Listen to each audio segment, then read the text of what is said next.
Hola, hola a todas y todos. Em, Vamos con el último video por hoy para terminar em, la parte que estábamos viendo de política monetaria. Ok, ¿qué vimos en el precedente módulo? Estábamos hablando de la regla de política monetaria, que los bancos centrales tienen un target de inflación y cuál es el instrumento, la tasa de interés, cómo la fijan, la idea de la regla de Taylor. Ok, para fijar la tasa de interés nominal. Entonces vimos regla de Taylor o regla de política monetaria y la graficamos. Ok, que vimos que el Banco Central de Chile tiene un target de inflación al 3% más un punto de porcentaje de flexibilidad. Entonces, ¿por qué un target del 3%? El Banco Central, hemos visto que la Fed, o sea, el Banco Central de Estados Unidos, en su gráfico ponía un 2%, el Banco Central Europeo también. ¿Por qué un target de este tipo? ¿Se acuerdan? Yo le mostré en clase estos gráficos del The Economist que le muestra que hoy en día eh, la economía avanzada, tanto cuanto la economía avanzada como la economía emergentes, eh, hoy en día tienen tasas de inflaciones más bien bajas, ¿ok? Entonces miren aquí, este gráfico a la izquierda, no hay ninguna economía avanzada que tenga una inflación, miren, estos son los últimos años, ¿ok? No hay nada que no sea azulito, entonces nada que sea más arriba del 5%. En la economía emergente todavía hay, y les decía básicamente aquí tienen Argentina y Turquía y unos países más, ¿ok? Entonces, aquí en estos últimos años la mayoría de los países tuvo tasas de inflaciones bajas, o donde bajas consideramos menos del 5%, ¿ok? Pero ¿por qué la inflación óptima, la inflación que quieren los bancos centrales, estaría entre el 2 y 3%?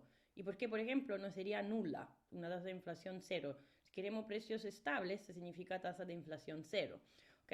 En realidad es que la inflación tiene su pro y su contra, ¿ok? Entonces ahora, por ejemplo, en Chile se está hablando mucho que con la depreciación del peso es posible que se tenga un peak, una subida de la tasa de inflación, ¿ok? ¿A cuánto sería, cuánto empezaría a ser problemático? Si estamos dentro del 3,5% todavía se considera ok, si empieza a salir más que esto podría empezar a ser complicado. ¿Cuáles son los pros y contras de la inflación? Bueno, si consideramos los costos de la inflación, seguramente hemos visto el efecto Fisher. O sea, en el mediano plazo, cuando un país tiene siempre inflación alta, va a empezar a tener tasas de interés nominales también altas. Y entonces un costo oportunidad de tener dinero. O sea, lo que significa que en países con inflación alta, normalmente la gente tiene tendencia a tener menos cash. ¿Por qué? Porque el cash va perdiendo valor muy rápidamente, ¿ok? Entonces se dice que en alta inflación hay altos de estos costos que llamamos suela de zapatos, o sea, significa que yo dicho de manera así, tengo que ir al banco a retirar muchas veces, no quiero tener cash porque el cash que tengo pierde valor muy rápidamente. Otro problema, distorsiones fiscales, cuando hay mucha inflación, la moneda, sabemos en términos nominales, pierde valor, pero si las tasas de impuestos se cobran en términos sobre su renta nominal, bueno, si su renta nominal básicamente usted continuaría a pagar la misma tasa de impuesto cuando en términos nominales queda su ingreso el mismo, pero en términos reales su ingreso está bajando. Entonces, en este caso, cuando hay inflación muy alta, también se tiene que pensar que se generan distorsiones fiscales. Últimos dos puntos, ilusión monetaria. Cuando hay alta inflación, se muestra que los agentes tiene tendencia a tomar decisiones financieras, decisiones con errores. Esto por la dificultad de pasar de lo que son valores nominales a valores reales. Y en último, la inflación cuando es alta normalmente también es muy variable, mucha variabilidad significa incertidumbre, significa peores decisiones. Aquí ya empezaron a salir al tiro estos segundos bullet points. Todo esto son costes, ¿ok? Pero también hay algunos beneficios. Los beneficios hacen que la inflación óptima, la inflación, o sea, óptima, la que busca el Banco Central de Chile, por ejemplo, no es cero, sino que es 3%. ¿Por qué? Porque hay algunos beneficios. ¿Cuáles son? Primero, el señoreaje, vamos a ver exactamente qué significa, o sea, la posibilidad de alguna manera de ganar a través de la inflación. Después, la posibilidad de obtener tasas de intereses negativas. Pero ¿cuál es tasa de interés negativa? Tasa de interés real, porque se acuerdan, R es igual a I menos pi esperado, ¿ok? Entonces, si yo quiero bajar la tasa de interés real, una manera es bajar la tasa de interés nominal y la otra es subir la inflación, o más bien subir la inflación esperada y entonces subir la inflación efectiva. Entonces también tener inflación ayuda a poder bajar la tasa de interés real, entonces le ayuda, le facilita la vida, o sea, le ayuda al Banco Central a realizar su pega. Y en último, eh, el, si por ejemplo hay necesidad hay necesidad de obtener una baja de los salarios reales, o sea, W dividido por P, bueno, es muy difícil convencer a los trabajadores a aceptar cortes, rebajas de los sueldos en términos de los salarios nominales. Mucho más fácil, aunque dentro de todo una trampa, pero mucho más fácil es que implícitamente los salarios reales bajen cuando los salarios nominales quedan iguales, pero hay más inflación.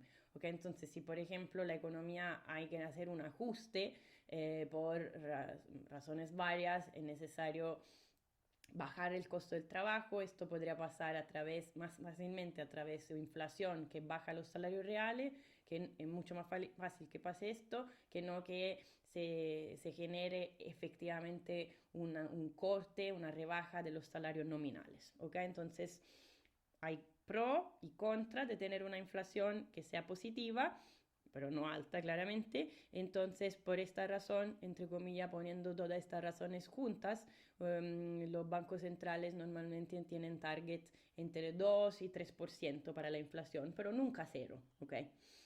Ahora, vamos a ver qué es este señoreaje. Vamos a considerar una situación macroeconómica en realidad poco estándar, en el sentido que normalmente nosotros sabemos cómo se financia un gobierno. Si se tiene que endeudar, tiene que emitir bono, o sea, tiene que pedir préstamo. Esto en el caso en el cual tenga un gasto mayor que su ingreso. Por ejemplo, para el budget del 2020, probablemente Chile va a tener que buscar métodos de endeudarse, aunque parece que en la ley de budget se rechazó esta idea de endeudamiento mayor, pero si se quieren financiar gastos mayores en contribuciones social security, entonces pensiones básicas más altas o otra medida de las cuales se hablaron estos días. Bueno, si no se suben los impuestos de manera de cubrir esto extra gasto, habrá que endeudarse. ¿Okay? Entonces hay que, en este caso, como piden préstamo, como emitiendo bonos.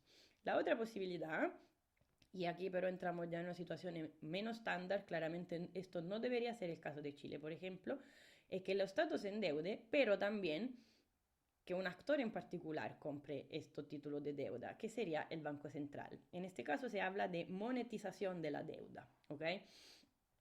Entonces, el Banco Central crea dinero para pagar estos bonos, entonces básicamente está financiando el déficit del Estado.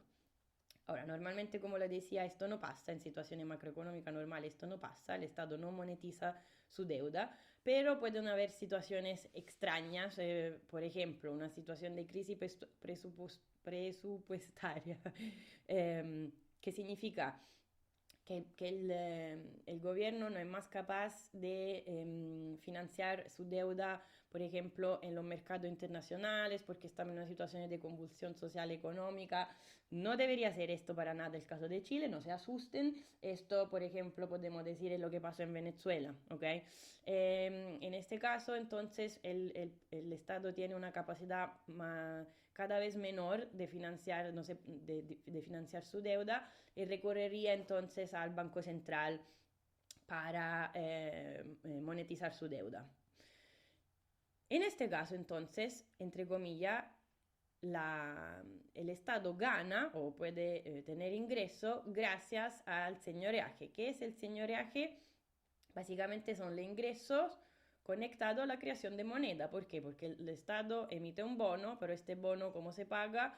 Se lo compra el Banco Central, entonces al final lo paga el Banco Central emitiendo moneda. ¿Ok? Entonces los ingresos serían delta M, la extra creación de moneda que sirve para comprar los títulos de deuda del gobierno. En términos reales, entonces sería delta M dividido por P. ¿Okay? Entonces el señoreaje no es nada más que los ingresos reales que son generados por la creación de dinero que sirve para comprar la deuda. ¿Ok? Esto es el señoreaje. Entonces, el señoreaje no es nada más que delta M, la variación de la moneda en términos reales, entonces dividido por P, cosas que podemos también escribir como delta M su M dividido M por P. Delta M su M la tasa de crecimiento de la moneda, M dividido por P son los saldos monetarios en términos reales. ¿Ok? Entonces, por ejemplo, si lo queremos ver en términos, un ejemplo en términos de PIB, decir, miren aquí abajo, imagínense que el Estado está incurriendo en un déficit igual al 10% del PIB real, ¿ok? Y decide financiarlo por medio del señoreaje, ¿ok? Yo tengo un déficit del 10% del PIB, entonces déficit dividido por PIB, perdón, que es igual a déficit que yo voy a financiar a través de la monetización de la deuda. Entonces, más que escribir déficit, puedo escribir señoreaje. Este cociente es 10%, 0.1. ¿Ok? Ahora, imagínense, aquí supongamos que el público, ¿cuál es la demanda de moneda del público? El público tiene saldo monetario reales iguales a 2 meses de renta. O sea, le estoy diciendo que M dividido por P, los saldos monetarios reales, en términos de renta dividido por Y, es igual a 2. ¿Ok? Entonces esto me dice que señoreaje dividido por PIB es igual a 10%. M dividido Y es igual a 2. Esto me dice que para que esto ocurra, puedo deducir cuánto vale la tasa de crecimiento de la moneda. La tasa de crecimiento de la moneda, o sea, de la moneda en términos nominales en este caso, no sería nada más que un 5%. ¿Ok? No, un ejemplo puro contabilidad para comprender qué significa, ¿ok? Señoreaje, qué significa, en este caso le está diciendo explícitamente, señoreaje me sirve para financiar un déficit alto, porque 10% del PIB como déficit fiscal es muy alto, estamos hablando de situaciones, de nuevo, macroeconómicas no normales, ni Argentina, Brasil, Turquía, cuando están en situaciones macroeconómicas eh, complejas, llegan a tener un 10% de déficit con respecto a PIB, que es un valor muy alto. Ok, entonces vamos a ver un poquito más en los detalles. Acordémonos de nuevo, los saldos monetarios reales en equilibrio, M dividido por P tiene que ser igual a la demanda de moneda, que es la función L general, sin entrar en los detalles de qué forma funcional tiene. Y más que escribir I, ¿se acuerdan? Escribimos R más Pi esperado, que es la definición de tasa de interés nominal. Ahora, ¿por qué le estoy escribiendo Y barra? Porque le está diciendo, considero una situación en la cual en realidad la variable que varía más, porque estamos en una situación de hiperinflación, o sea, estamos en una situación, pensamos a Venezuela, no llega más a financiar su déficit, está con inflación muy alta, fuera de control. Claramente no es el PIB que está cambiando mucho, entonces le pone aquí Y barra arriba para decir que hasta lo pueden considerar casi un nivel constante del PIB, ¿ok?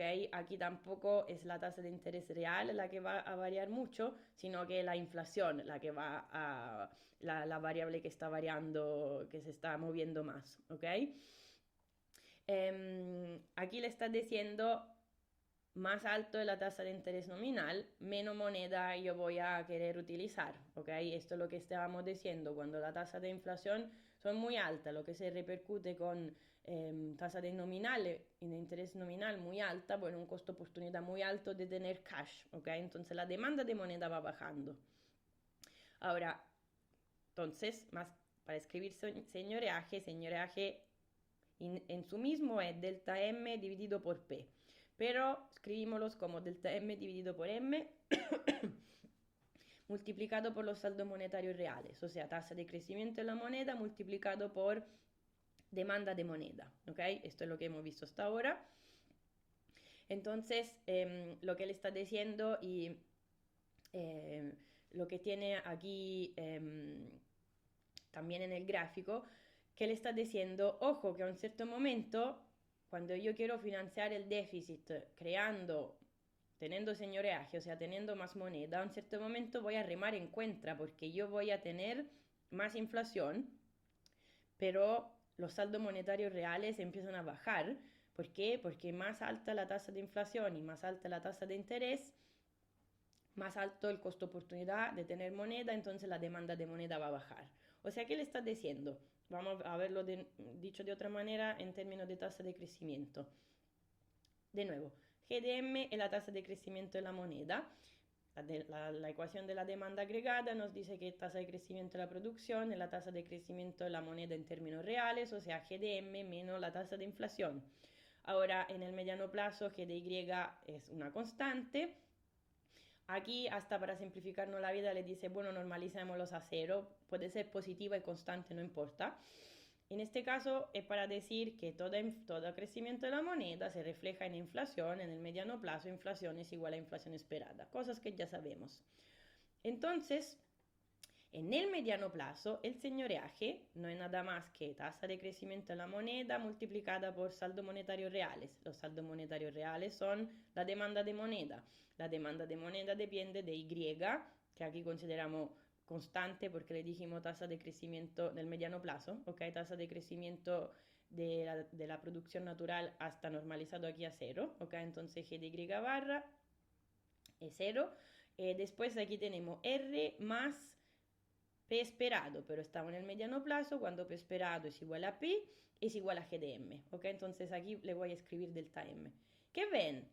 Ven que el señoreaje depende de delta M sobre M aquí, multiplicado, así, aquí depende de manera positiva, mayor el crecimiento de la moneda, mayor es el señoreaje, pero también entra aquí dentro delta M sobre M, y la demanda de moneda depende de manera negativa de la tasa de interés nominal. Entonces, al subir de la tasa de crecimiento de la moneda, verdad es que aquí tengo un factor que me empuja el señoreaje por arriba, pero por acá tengo un factor que me empuja el señoreaje por abajo, ¿ok? Básicamente tengo un trade-off. Este trade-off significa que lo que tienen escrito aquí, si la demanda de moneda aquí es fija, al subir de delta M sobre M, tengo más señoreaje. Pero una vez que delta M sobre M empieza a aumentar, esto se refleja en inflación, esto se refleja en el hecho que yo quiero tener menos monedas, ¿ok? Entonces, básicamente, ¿qué pinta podría tener? Si yo le digo que quiero un gráfico con el eje del Y, el señoreaje, en el eje de la X, el crecimiento de la moneda, GDM, bueno, ustedes imaginan que tendrá una pinta siempre positiva o una pendiente siempre positiva o siempre negativa.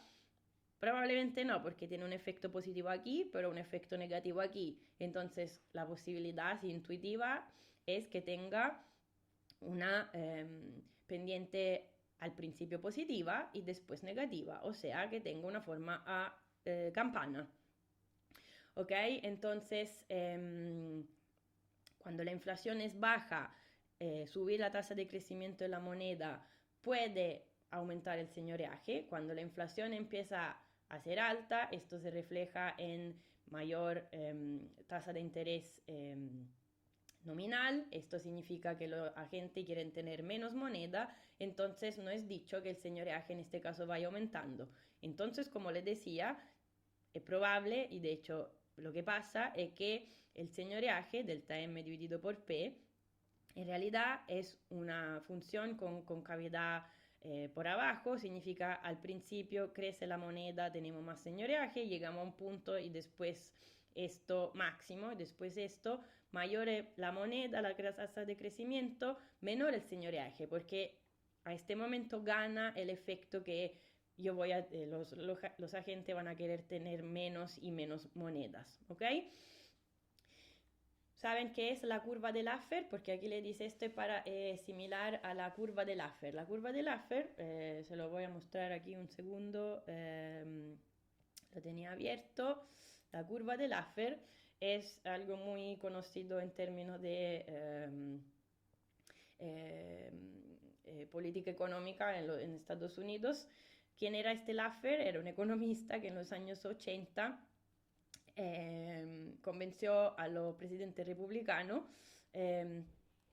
que no siempre es una buena idea subir la tasa de impuesto para tener más ingresos fiscales. De hecho, al revés, pueden haber situaciones en las cuales si yo bajo la tasa de impuesto, igual tengo más ingresos fiscales. Esta Laffer Curve no es muy...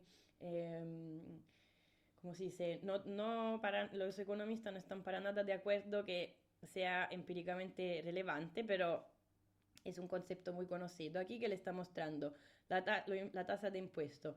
Y aquí abajo tendría los ingresos fiscales. Bueno, es claro que si usted tiene una tasa de impuesto de cero, tiene cero ingresos fiscales. Pero le dice Laffer que también si tiene una tasa de impuesto de 100, o sea, si hay totalmente...